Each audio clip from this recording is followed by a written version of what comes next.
जय सरस्वती माता। बीड़ा के बजैया सातो सुर के रचैया, बीड़ा के बजैया सातो सुर के रचैया।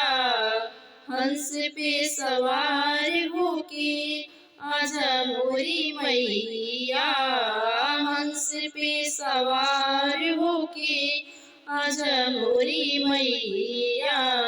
बिनती हजार करतानी सुनी हे मैया शारदा भवानी। बिनती हजार करतानी सुनी हे माई शारदा भवानी। बीड़ा के बजैया सात सुर के रचैया, हंस पे सवार होके आजा मोरी मैया। बिनती हजार करतानी सुनिए मैया शारदा भवानी। जेकरा पे माई राउर कृपा हो जाला, गुनी और ज्ञानी बने जगे में पुजाला। स्वर में तुझे कर, स्वर में तुझे करा समझलु माई। सुर संगम के ज्ञाता कहलाई, स्वर में तुझे करा समझलु माई। सुर संगम केहू ज्ञाता कहलाई।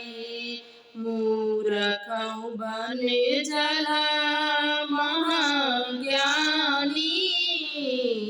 मूर्ख बने जाला महाज्ञानी। सुना है मैया शारदा भवानी। बीड़ा के बजैया सात सुर के रचैया, बीड़ा के बजैया सातो सुर के रचैया। हंस पे सवार होके आजा मोरी मैया। बिनती हजार करतानी सुनिए माई शारदा भवानी। बीड़ा के बजैया सात सुर के रचैया, हंस पे सवार होके आजा मोरी मैया। सूरदास कालिदास के कवि बनाई लो, वाल्मीकि जिसे तो रामायण लिखाए लो।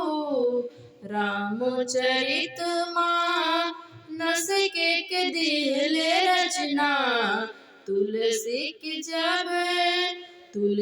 के जब तू कलम में समाइलो। जेके हम केतना बखानी सुनिए मैया मोरे भवानी।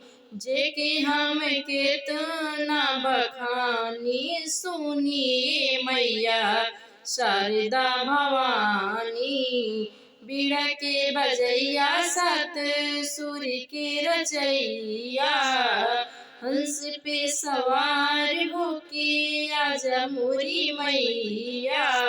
बिनती हजार करतानी सुनिए माई शारदा भवानी। बीड़ा के बजैया सात सुर के रचैया, हंस पे सवार होके आजा मोरी मैया।